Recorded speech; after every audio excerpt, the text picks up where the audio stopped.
probably for the first time ever in marketing history, making more content can actively hurt you as opposed to helping you. Because here's the reality, AI has made production of content infinite and free.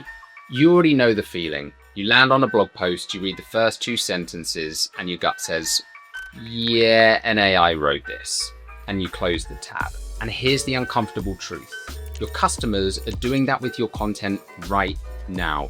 Whether it be ad campaigns, whether it be email marketing or blog posts, consumers are getting more and more savvy and skeptical, because the same tools that let you produce 10 times more content also let your competitors produce 10 times more content, because production is no longer the constraint. Differentiation is now the constraint.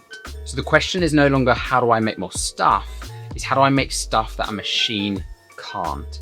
And that's exactly what I'm going to be covering in this video, with 6 major shifts that you need to be aware of, along with tangible examples from real world brands for each of these and how you can apply this to your business today. Let's get straight into it. According to HubSpot's 2026 data, over 65% of consumers are getting better at spotting and ignoring AI content. And I think one of the most pronounced signs of this is how much UGC content is dropping off a cliff in terms of the hit rate. Back in the day, pretty much 9 out of 10 pieces of UGC content you put out there would absolutely crush from a conversion rate standpoint. Now, the efficacy of UGC ads has been getting worse with time anyway, just with the saturation of that space and a lot of consumers feeling like most UGC content is likely a paid partnership or a paid endorsement. However, since AI has come on the scenes, we've seen this with our clients that UGC hit rates are just declining even more rapidly, because now people also have to throw in the mix that it might even be an AI generated video. So shift number 1 is focusing on real human moments and not manufactured authenticity. You may have seen this trend recently on socials if you follow any consumer brands or founders of companies calling their top customers and refunding their order, giving them a free gift and just asking them about why they buy. The reason this works is because it doesn't feel like every other piece of forced UGC content out there working with creators and getting someone to endorse your product. It feels like a real live moment that you are watching. And that's the key. These have to be captured moments. They can't feel forced. They shouldn't be someone talking to the camera, scripting a video and talking about why the product is so great.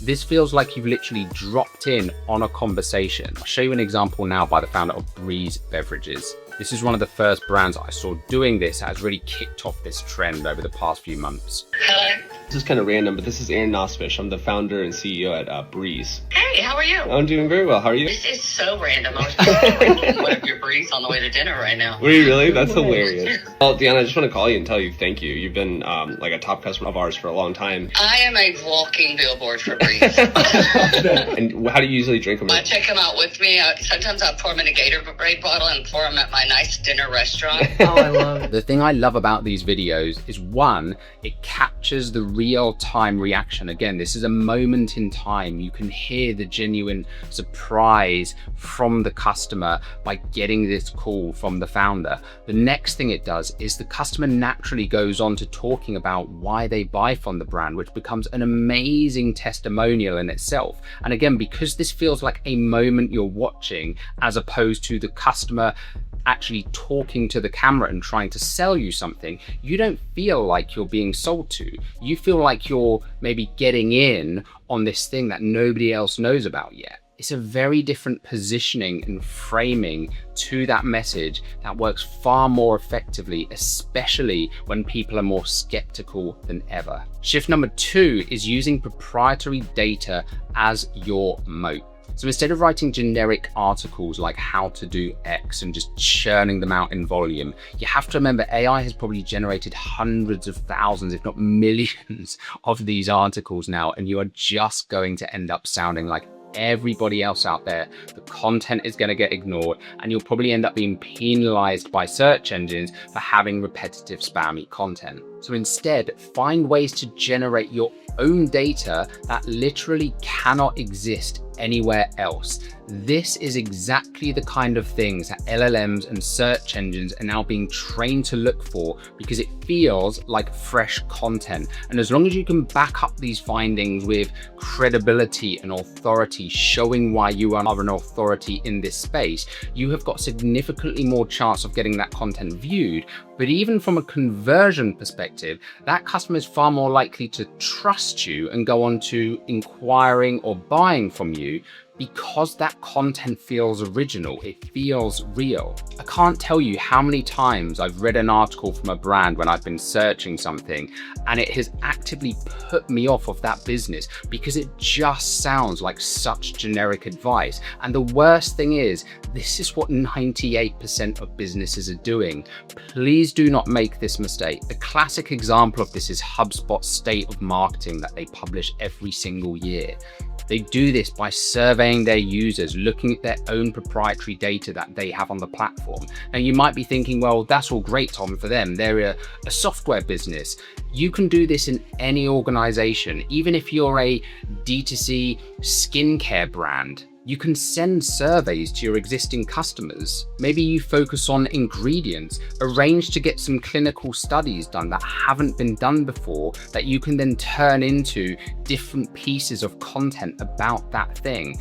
This is the kind of thing that's going to get you PR mentions, it's going to get you citations, and it's going to give you way more chance of getting indexed in search, because again, it is fresh, original content and not something that can be found elsewhere. Even running website visitor surveys on your website and asking specific questions in relation to your niche or your category can give you some really interesting findings, not only for your business from a marketing and messaging standpoint, but also that you can then turn into original content. So shift number 3 is how you use AI. The main thing to remember here is you want to be using AI to find the gaps, not to fill the gaps. Most businesses I speak to, when they're telling us about their AI workflows, they have some form of automation or agent that's looking at competitors and it's recreating iterations of competitors' ads or competitors' marketing campaigns.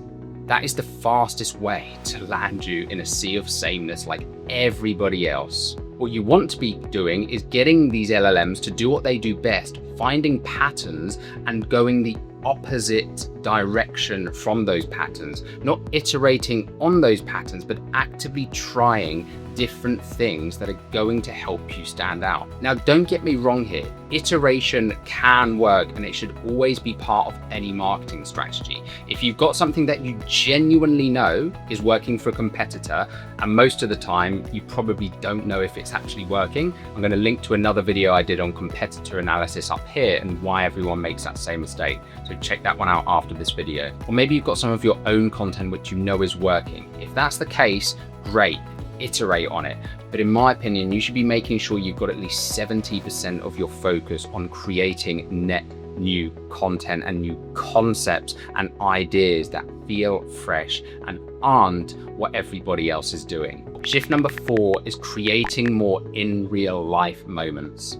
So this is similar to point number 1, but really an expanded version of this. So think about brand activations, street interviews, and just injecting more diversity in your content, going to real places, speaking to real people and mixing it up. There are brands like Konzuri that do this really, really well with their footwear, and also a lot of dupe fragrance brands who do this incredibly well, because naturally with fragrances, it's a product that prompts a reaction. But again, even if you're not in that business of products that prompt a reaction, for example, if you're in recruitment, maybe going out and interviewing people about what they love about their job or what they hate about their job. Now you might be saying to yourself, well, that sounds like a hell of a lot of effort, Tom. I don't have time for this.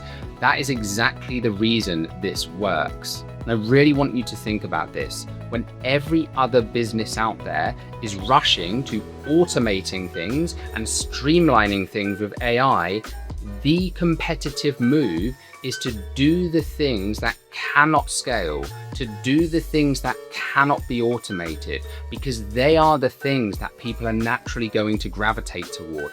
This is why you're seeing an increase and a rise in people going to and looking up in real life events, because they are craving real human moments. So if you can be a brand that's creating those real human moments, you are going to get talked about, and it's also going to replicate extremely well as content. Shift number 5 is something I call the what do I feel when I see this test. Every single piece of content that you put out or that you're going to put out there, whether it be ad campaigns or email campaigns, whatever it is, ask yourself, how does this piece of content make me feel? If it feels like salesy or icky or like other things you've seen, do not do it.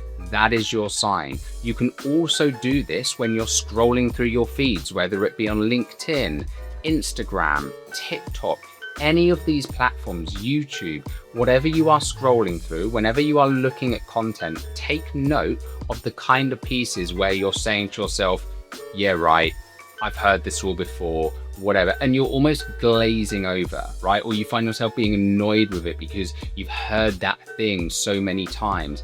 That is your sign.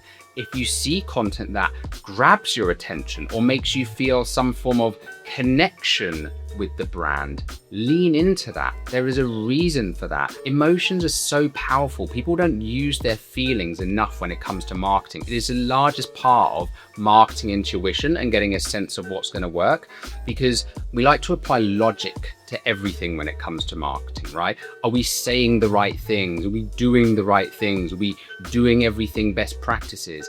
Think more about how you feel, because 9 times out of 10 it's the feelings that are driving the decision. I'm sure you can relate to this, where you've seen something that makes sense logically. It makes all the sense in the world. It's saying all of the right things, but something just doesn't feel right. That is the feeling you need to tune into. And the better you can get at feeling in this AI era, the more effective your content will be. And finally, shift number 6 is to focus on radical transparency. Now, back in the day, I would have said this is more of a brand choice, but I honestly think in this day and age, this is really becoming more and more of a requirement for brands to be transparent. I'm talking about real transparency. Great example of this is Tim Hayden of Hagley West Watches, who documented the entire journey growing his brand. He was sharing with people the costs of creating the product. He was sharing the wins, the losses, the ups and downs, everything, showing people the revenue the store was generating, showing the profits they were making, showing the losses they were making as they were growing the business. And I want you to really think about this for a second, because you might be saying to yourself, oh, we're never going to do that. Just think about the impact that has on you as a consumer. If you're looking to buy a watch, right, and you can see the craftsmanship, the work, the care that's going into it by a founder creating these videos, you understand the costs that go into it. I think most people know that businesses need to make money, but what scares people is that they don't know how much money they're making. It feels a little bit icky, because I don't know if you're making 99% margins or 1% margin, right? Showing those things can get people to rally around you and to trust you. And that is the kind of thing that's going to create customers and raving fans. Another great example of this in the software space is Buffer. Buffer famously did this for years, publishing their monthly recurring revenue from even back in the day where they were only doing $13,000 a month up to the stage where they were doing $500,000 a month. Now, this doesn't mean the only way of doing this is to go and share your business revenue. Transparency can come in a lot of different ways, but really the key here is thinking about how can we spotlight the individuals of our company. And another way of doing this is through personal branding, getting more of your executive team, your founding team, or just employees within your organization to share their own stories transparently so people can connect with them. Ultimately, this is what this comes down to. It comes down to connection. It comes down to leaving that door ajar so people can actually feel connected to the brand, as opposed to it just being this thing that they see from a distance. Even from a more subtle perspective, I always remember this conversation I had with a lead probably a good few years ago now, and I said to them, I don't think we're a right fit.